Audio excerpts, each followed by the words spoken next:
अस्सलामु अलैकुम मौजिज़ दोस्तों, आज हम जानेंगे हज़रत मूसा अलैहिस्सलाम भाग 7 बनी इसराइल को माफ़ी। इसी बीच एक और अजीब व गरीब वाक़या पेश आया। वह यह कि कोहे तूर पर एतिकाफ में फैलाव से फ़ायदा उठाकर एक आदमी सामरी के बारे में मौलाना अबुल कलाम आज़ाद ने वजाहत की है कि वह बनी इसराइल में से न था, बल्कि वह सुमेरी कौम का आदमी था और सापरी उसका नाम नहीं है, बल्कि उसकी कौमियत की तरफ इशारा है। ने जो जाहिर में मुसलमान था, बनी इसराइल से कहा कि अगर तुम वह तमाम जेवर मेरे पास ले आओ जो तुमने मिस्रियों से उधार लिए थे और फिर वापस न कर सके, तो मैं तुम्हारे फायदे की एक बात कर दूं। बनी इसराइल ने तमाम जेवर सामरी के हवाले कर दिए।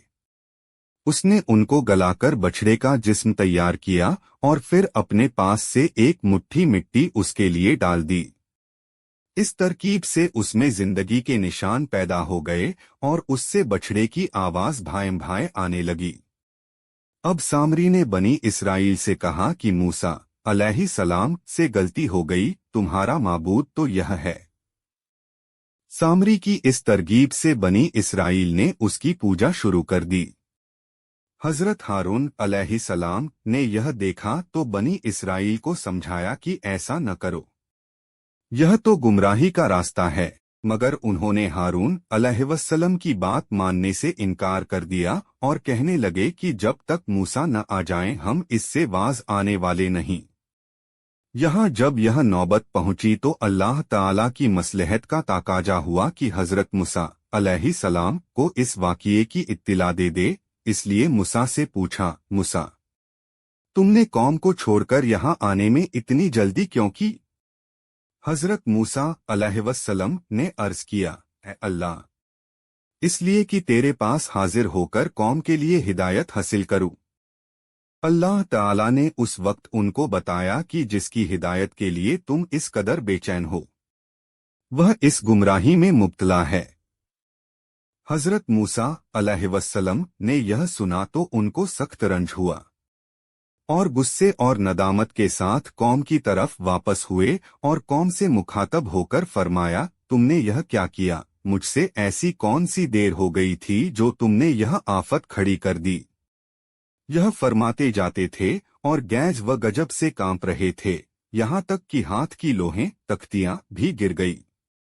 बनी इसराइल ने कहा है, हमारा तो कोई कसूर नहीं। मिस्रियों के जेवरों का जो बोझ हम साथ लिए फिर रहे थे, वह सामरी ने हमसे मांगकर यह स्वांग बना लिया और हमको गुमराह कर दिया। शिर्क नबूवत के मनसब के लिए एक बर्दाश्त न करने के काबिल चीज है। इसलिए और फिर इसलिए भी कि हजरत मूसा बहुत गर्म मिजाज थे।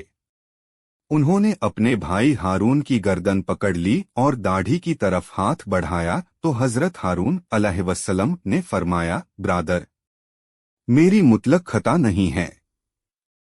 मैंने उन्हें हर पहलू से समझाया, मगर उन्होंने किसी तरह नहीं माना और कहने लगे कि जब तक मूसा न आ जाएं, हम तेरी बात सुनने वाले नहीं। बल्कि उन्होंने मुझको कमजोर पाकर मेरे कत्ल का इरादा कर लिया था। जब मैंने यह हालत देखी तो ख्याल किया कि अगर इनसे लड़ाई की जाए और पूरे ईमान वालों और उनके दरमियान लड़ाई छिड़ जाए तो कहीं मुझ पर यह इल्जाम न लगाया जाए कि मेरे पीछे कौम में फूट डाल दी। इसलिए मैं खामोशी के साथ तेरे इंतजार में रहा।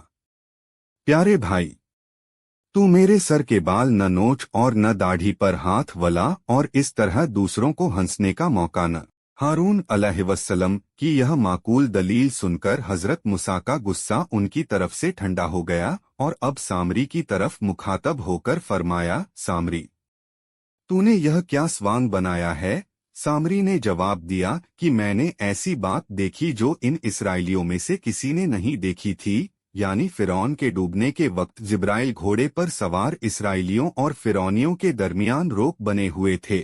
मैंने देखा कि उनके घोड़े की सुम की खाक में जिंदगी का असर पैदा हो जाता है और सूखी जमीन पर सब्जा उग आता है। तो मैंने जिब्राइल के घोड़े के कदमों की खाक से एक मुट्ठी भर ली और उस खाक को इस बछड़े में डाल दिया और उसमें जिंदगी की निशानियां पैदा हो गईं और यह भां भां करने लगा। हजरत मूसा अलैहिस्सलाम ने फरमाया, अच्छा, अब दुनिया में तेरे लिए यह सजा तजवीज की गई है कि तू पागलों की तरह मारा मारा फिरे, और जब कोई इंसान तेरे करीब आए तो उससे भागते हुए यह कहे कि देखना, मुझको हाथ न लगाना। यह तो दुनिया वाला अजाब है, और कयामत में ऐसे नाफरमानों और गुमराहों के लिए जो अजाब मुकर्रर है, वह तेरे लिए अल्लाह के वायदे की शक्ल में पूरा होने वाला है। ऐ सामरी, यह भी देख कि तूने जिस गौशाला को माबूद बनाया था और उसकी समाधि लगाकर बैठा था, हम अभी उसको आग में डालकर खाक किए देते हैं, और इस खाक को दरिया में फेंके देते हैं कि तुझको और तेरे इन बेवकूफ मुक्तादियों को मालूम हो जाए कि तुम्हारे माबूद की कद्र व कीमत और ताकत व कुव्वत का यह हाल है कि वह दूसरों पर इनायत व करम तो क्या करता, खुद अपनी जात को हलाकत व तबाही से न बचा सका।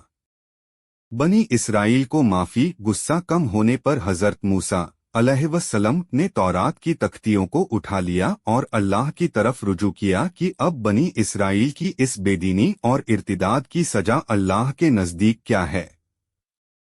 जवाब मिला कि जिन लोगों ने यह शिर्क किया, उनको अपनी जान से हाथ धो लेना पड़ेगा। नसई में रिवायत है कि हजरत मूसा अलैहिस्सलाम ने बनी इसराइल से कहा कि तुम्हारी तौबा की सिर्फ एक शक्ल मुकर्रर की गई है कि मुजरिमों को अपनी जान इस तरह खत्म कराना चाहिए कि जो आदमी रिश्ते में जिससे सबसे ज्यादा करीब है, वह अपने अजीज को अपने हाथ से कत्ल करे, यानी बाप बेटे और बेटा बाप को और भाई भाई को। आखिरकार बनी इसराइल को इस हुक्म के आगे सर झुका देना पड़ा। काफी तादाद में बनी इसराइल कत्ल हुए। जब नौबत यहाँ तक पहुंची तो हजरत मूसा अलैहिस्सलाम अल्लाह के दरबार में सजदे में गिर पड़े और अर्ज किया, अल्लाह, अब इन पर रहम फरमाकर इनकी खताओं को बख्श दे। हजरत मूसा अलैहिस्सलाम की दुआ कबूल हुई और अल्लाह ताला ने फरमाया कि हमने कातिल व मकतूल दोनों को बना दिया, और जो जिंदा और कसूरवार हैं उनकी भी खता माफ कर दी। तुम उनको समझा दो कि आगे शिर्क के करीब भी न जाएं। मौजिस दोस्तों, वीडियो अच्छा लगा तो लाइक करें और चैनल को सब्सक्राइब करें।